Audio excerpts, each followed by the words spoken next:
to this oneness session. My name is Els. For those of you who join us for the first time, let me give you a little bit of a background to this session. A number of us working for One Point Consulting are meditating on a regular basis. The meditation we practice is called Raja Yoga. It's the yoga of the mind. We started this project, One Point Oneness, as we felt it was important to share some of these meditation practices with a wider audience. The project was launched in May 2020 in the middle of the pandemic, COVID and lockdown. This was a period marked by major worries about people's mental health, including issues such as depression and anxiety, fear, stress, and worry. These half-hour oneness sessions are facilitated by experienced meditators from different professional backgrounds and from around the world. The sessions involve discussions such as the power of the mind, the importance of resilience, learn how to meditate, and they also include a brief meditation exercise. So far, we have had more than 120 guest speakers who have contributed to this project, and we hope that many individuals will take benefit from it. And today, I'm very pleased to welcome Neville Hodgkinson, who joins us from Oxford in the UK. Neville is an author and journalist, and he has worked for more than 20 years as a medical and science correspondent for several national UK newspapers. And he specialized for much of his career in writing about health and medicine.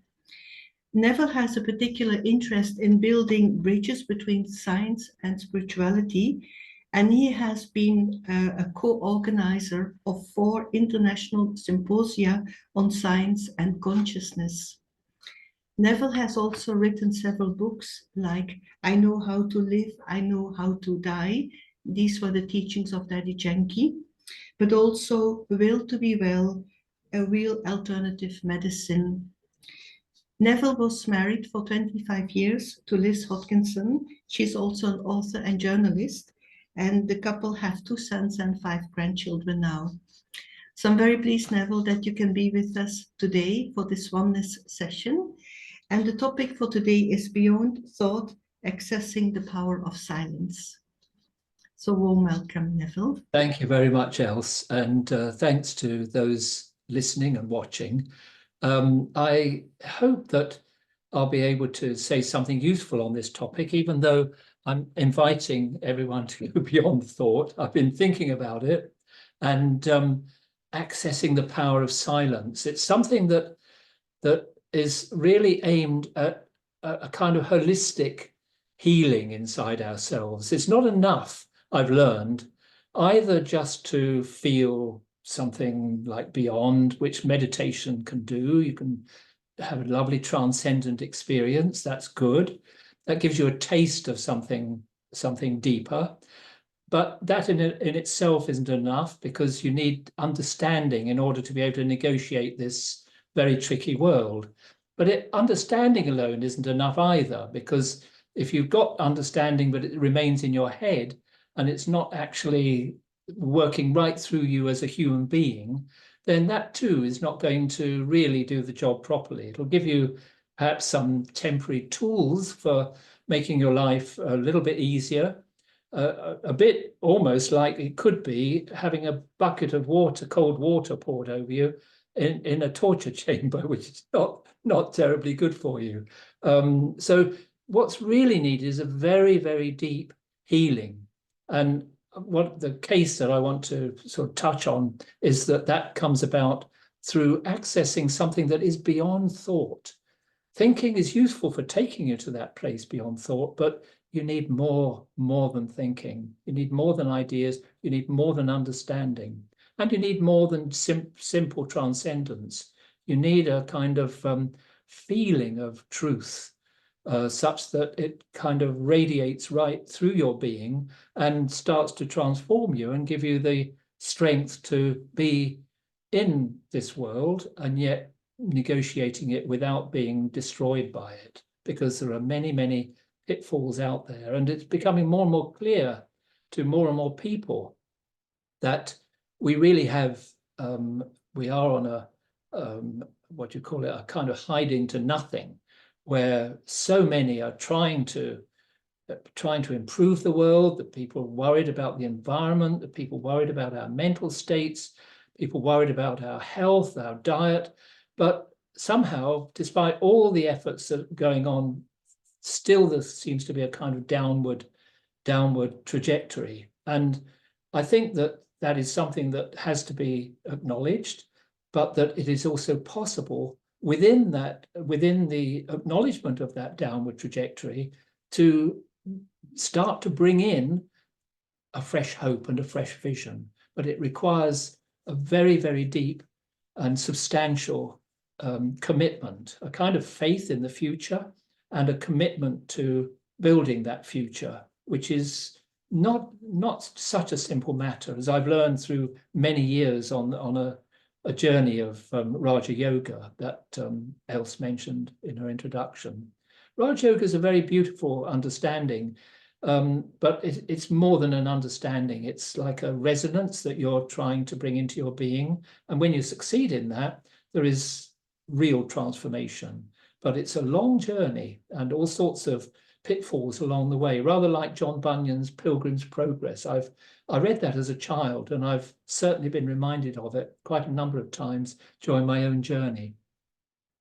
I wanted to mention at the outset, just to connect to those of you who are plugging into some of these internet maestros, two people who I think are from very different angles.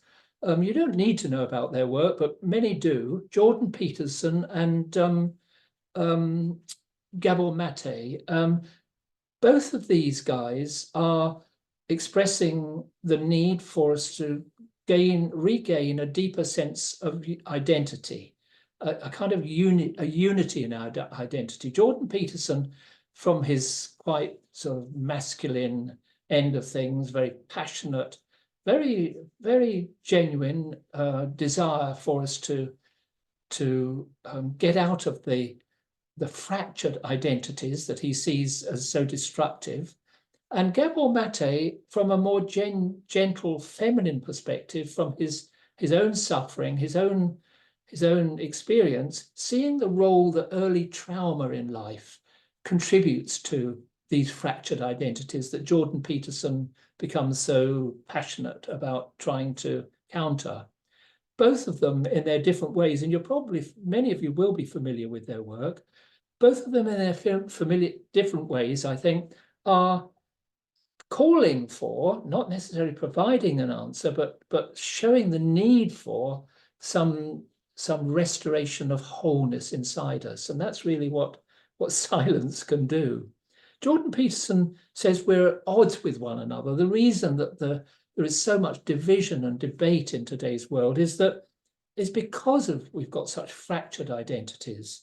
And also he highlights the lack of a social structure supporting our deepest identity, which is our humanity. He makes the case that there's such a lot of in the today's world that leads us fighting just to survive, quite a narrow focus on ourself and our own self-advancement, but that really real happiness comes when we understand that we're doing something broader than that we belong to something broader than just our own narrow little world.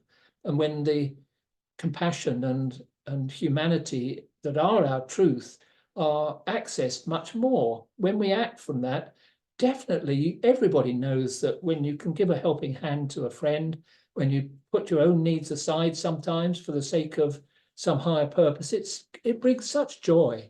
When we're very narrow, which we find ourselves being all too often, it's as if life loses its taste. Even though we're alive, it's as if we're half dead. And Gabor Mate is very interesting in this area. He looks as if he's so wounded, but from his sorrow, he's extracting some wonderful wisdom. He tells us that, especially, he's very strong on how the wounds left on us from very early in life, when we're not seen or not heard for whatever reason, that the traumas that can be put in place early in life like that cause us to become disconnected from our gut feelings, from which are causing us so much trouble, and centering on the head or on all the thinking to try to think our way out of these the plight that we find ourselves in. And it doesn't work. We think we can sort things out with our brain, but we can't. I used to think that. I used to think the intellect is such a wonderful human tool, and it is, but it's not enough. Somehow what we need is understanding in the intellect that then leads you to connect with the deeper self, and so that you reach the point where knowledge becomes embedded in feelings. That's a really important aspect of finding the strength we need in today's world. And for me, a core understanding, which has as I say, it's not enough, but it's absolutely vital. And I think that what these luminaries like Gabor Mate and Jordan Peterson are pointing towards is the need for an understanding of the deeper identity, which, as I've understood it through Raj Yoga, is that I am actually a being of consciousness primarily, and that there is a I'm part of a family of humanity. I'm a soul, meaning that I'm an individuated consciousness, but that I'm part of a complex matrix of positive energy, and that if I isolate myself from that, I actually kill myself in terms of my deepest truth. My truth is that I'm part of this matrix of positive energy, and I'm individuated within that, and I must maintain that positivity if I'm really to be effective and to find joy in life. Otherwise, the more I, like Jordan Peterson says, the more I separate myself from this sense that there is benevolence within creation, within the huge play of existence, the more I separate myself from that, the more I will ultimately, even though it may feel as if I'm strengthening myself for a while, but ultimately I'll end up like an island and dry and deserted. So yes, this understanding that I got very early on, I was told from my head, I could hear it, that even though I'd worked as a science correspondent and had a very materialistic outlook, but yes, these yogis told me, no, really deep down, you're a soul, you're a spirit, you're individuated consciousness, to use the language of the emerging consciousness-based paradigm in science, and it is coming, but not my topic today, but it is coming, that I'm a soul, that I'm distinct from the body, that I'm observing and interacting with the physical world through this body. And when I understand that, I've got a chance of actually taking my awareness into that distinct place of the consciousness that is distinct from the brain and the body. And this is the point about silence. It's really, really important. You get a taste of it in a cathedral. You might get a taste of it at a funeral when somebody has passed on. Usually we just kind of feel that stillness and we think, well, that's nice while it lasts, but then we're swept up into our everyday consciousness again soon afterwards. But Raj Yoga teaches us that if we really want to heal ourselves, overcome the traumas left by past experiences, become more responsible citizens, capable of feeling that we are making a difference in the world, as Jordan Peterson is arguing for, if we want all of that, we must practice this sense of silence intermittently, but regularly and constantly, that I am something deeper than the brain and the body. I am actually that being of conscient energy. And when I get the feeling of that, not just the concept, but the feeling, what emerges is something very positive. Not the concept is not enough. You can't say, I'm a soul. People have had so many ideas of religion, which they've then behaved so badly in trying to defend because it became a limited identity for them. But this deeper truth about our humanity is to be experienced, it's to be felt. And what it is, when you get the knack of disengaging from your everyday concerns, which have to be dealt with, but you'll deal with them much better if you know how to step aside sometimes. When you disengage from those everyday realities, when you silence yourself inside and listen to the still small voice within, as it's been called, then what you taste is the essence of the soul, which, as I say, is part of this matrix of positive energy. So what you feel when you get into that space is very positive feelings without any effort. The effort lies in disengaging from the brain and the body and the everyday concerns. But when you're in that space, you fill with love, you feel you're radiant with love, you feel a very deep peace, and you feel a joy that is kind of not dependent on anything external. One of the reasons why we are kind of pretty dysfunctional at present is that lacking opportunities to access ourselves in this beautiful, still, silent way, we feel the gap that is left in our existence. And we try and fill that gap in all sorts of external ways, by trying to please our boss excessively. It's good to please your boss, but, you can become a workaholic. You can become a people pleaser. You can become an alcoholic. You can become a shopaholic. There's so many things that we do to try to fill that gap, mostly of an addictive nature, because if we get a shot that does give us some temporary release from the existential angst of this hollowness, it feels like nectar. But then you soon learn, as with any drug, that as it starts to take a grip on you and you lose your freedom, then it leaves you worse off than before.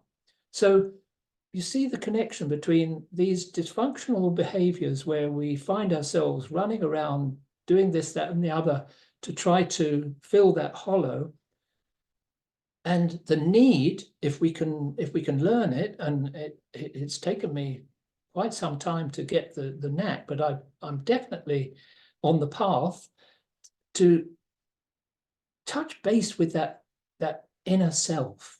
And one other thing that comes with that is that I'm not sure whether it's a connection with what I call this matrix of positive energy, but that matrix comes from somewhere as well. And in the Teachings of Raja Yoga, there's an understanding that there is a divine source, completely non-material, like absolutely full, like the blueprint of everything that's highest about ourselves. And when you get into the deep self-awareness and this feeling of the beauty of your inner being, you also feel a sense of connectedness to the matrix, to that one point. And this is immensely comforting and empowering. So in essence, that's what I wanted to try and let you know about. I have to align my intellect or my understanding with the understanding that comes from this deeper dimension of things. Otherwise, there's a kind of war takes place. You might taste the transcendent, you might taste the beauty of the inner being, but if it doesn't fit with the understanding you're working with, like I've got like life is nasty, brutish, and short, or it's the survival of the fittest. I've just got to be strong and do everyone else down.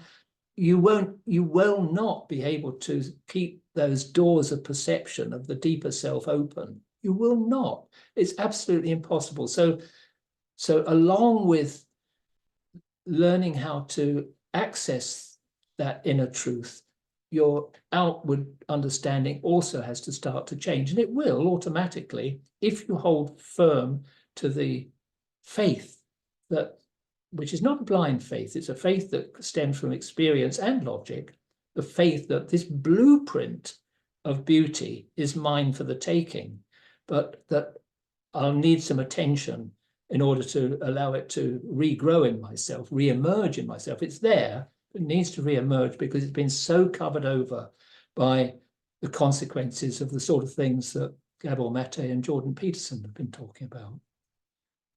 So I have to kind of accept that there's an element of humility in all this, which I was slow to adopt, I have to admit, because I had a lot of conviction about the value of the scientific, logical, materialistic view of the world that the science, as I'd understood it, was giving me. I felt that was the best answer to all the kind of nonsense and superstition that humans were so capable of demonstrating, whether through religious ideologies or ghastly ideologies like the Nazi ideology, just such distaste for all the human nonsense. But there's a lot of that around us still. And in order to free oneself and to help free others from this quicksand of wrong thinking and suffering associated with that, you need to really hold tight to the understanding that your previous ways of thinking were defective. You have to sort of bow to the idea that you must let go of things that your background, your parents, your schooling, the morals of your local society, whatever there may be value in them.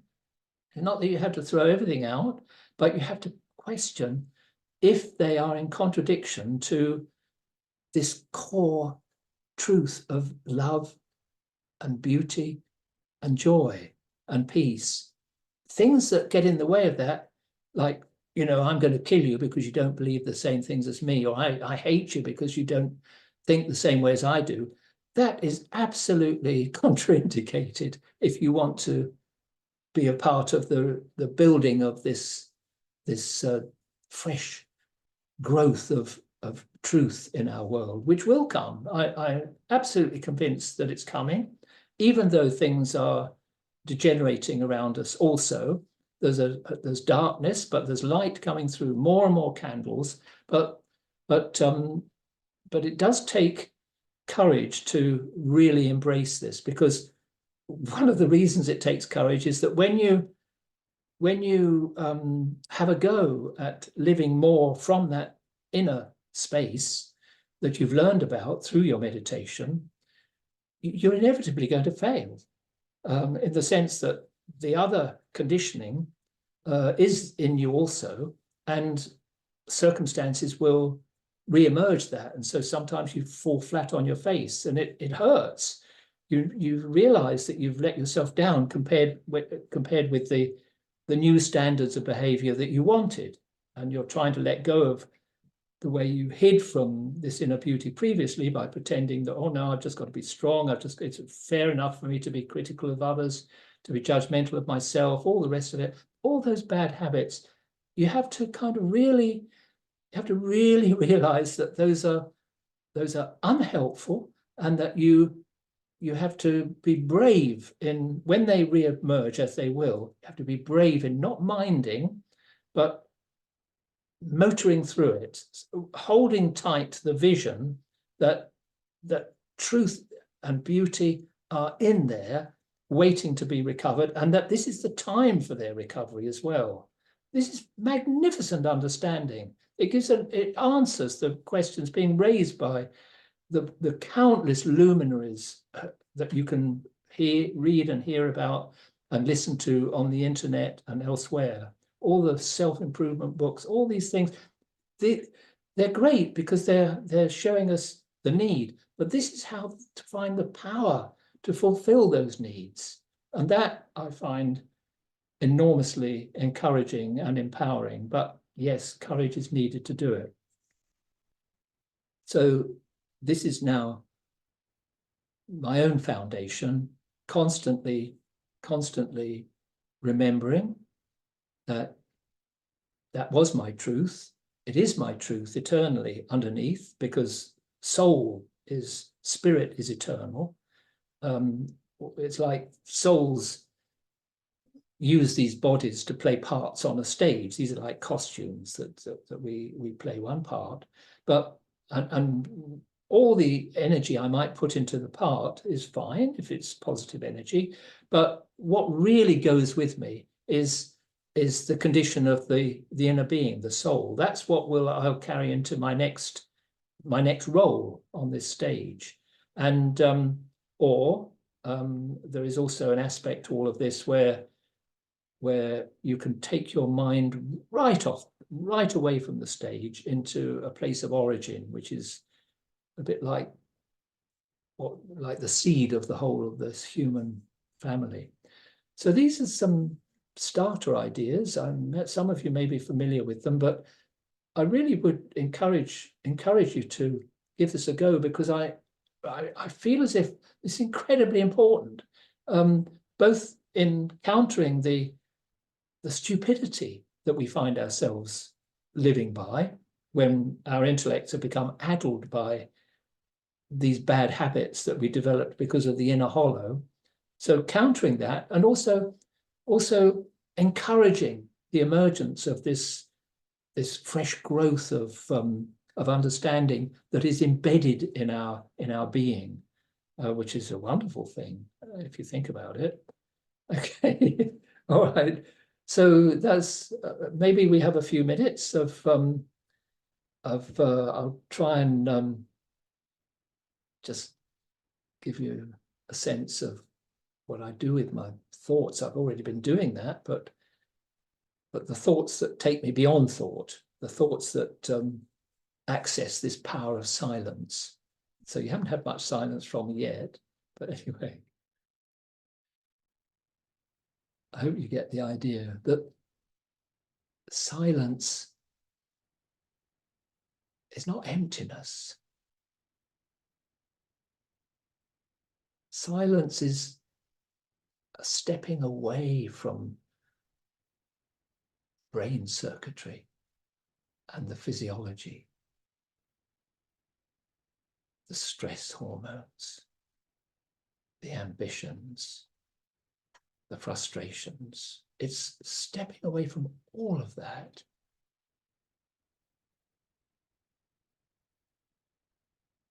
to feel the beauty of the soul. Feel love.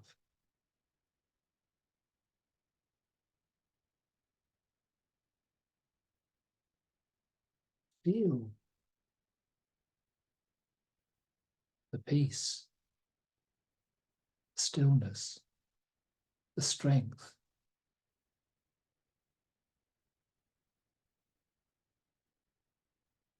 Feel the joy that comes from freeing the spirit. The joy that doesn't depend on anything external. What a liberation.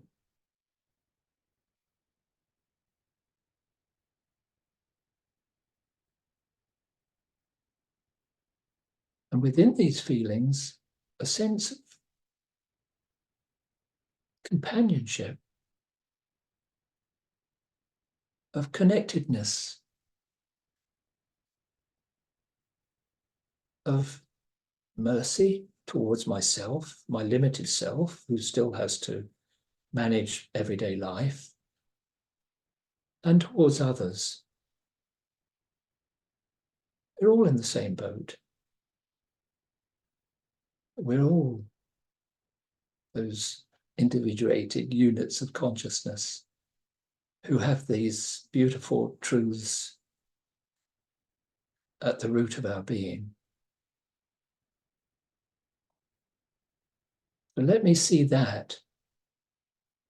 Let me focus on that in myself and in others. And that also helps me a lot in finding silence and going beyond thought.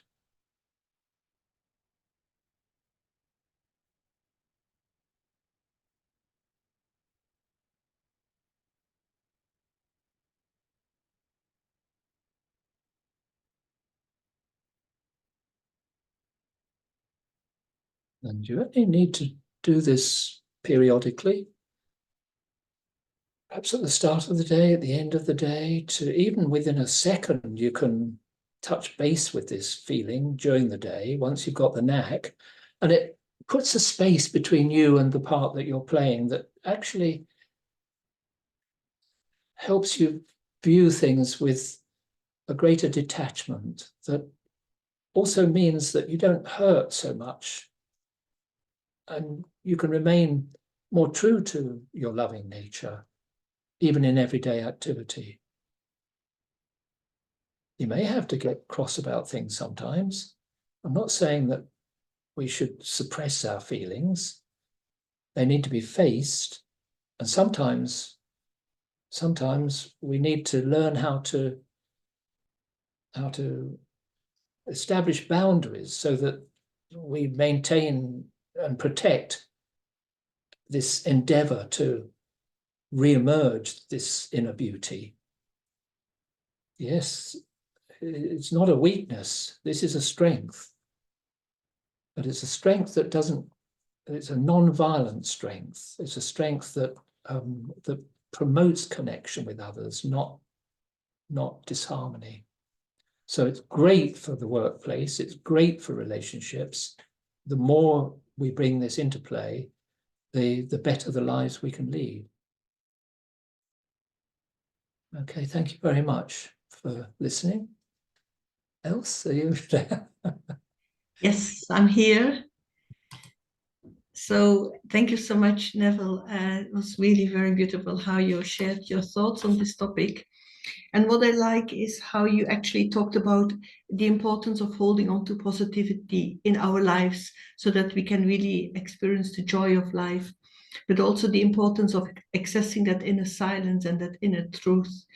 And I've also been meditating for many years, and I do agree actually that meditation can be a very healing experience and can also be a very empowering experience. And I think these are so important, these elements in our lives, empowering ourselves and also empowering others. So thank you so much, Neville. This was really great. Thanks to the technical team always supporting us behind the scenes. And I hope everyone that you have enjoyed this session. And we're looking forward to welcoming you again to the next Oneness session. Bye-bye. Bye, thank you. Bye, Neville. Bye.